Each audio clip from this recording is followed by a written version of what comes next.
একই দিনে ছিল দুজনেরই বার্থডে। দুজন মানে ঋতু আর তার মেশন, আমার বড় দিদির হাজবেন্ড। আমরা বর্দা বলে ডাকি।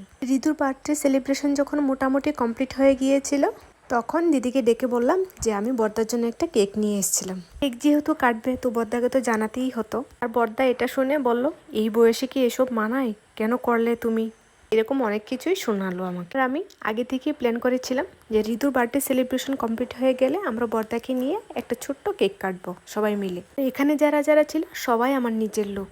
আর আমার মনে হয় সেলিব্রেশনের কোনো বয়স হয় না। আর এই ছোট্ট ছোট্ট সেলিব্রেশনগুলি জীবনের স্মৃতি হয়ে থাকবে। সবার স্পেশাল দিনগুলি সেলিব্রেট করতে আমার তো ভীষণই ভালো লাগে, যেটুকুই পারি চেষ্টা করি সবাইকে একটু আনন্দ দেওয়ার জন্য। আর ঋতু তো দ্বিতীয়বার কেক কাটতে পেরে ভীষণ খুশি হয়েছিল। আর ও তো ছুরিই ছাড়তে চাইছিল না।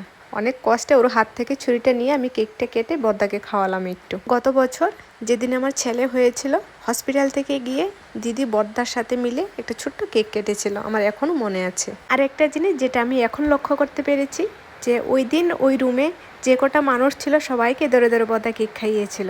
কেমন লাগলো ভিডিওটা জানিও। আজকের জন্য এইটুকুই, টাটা।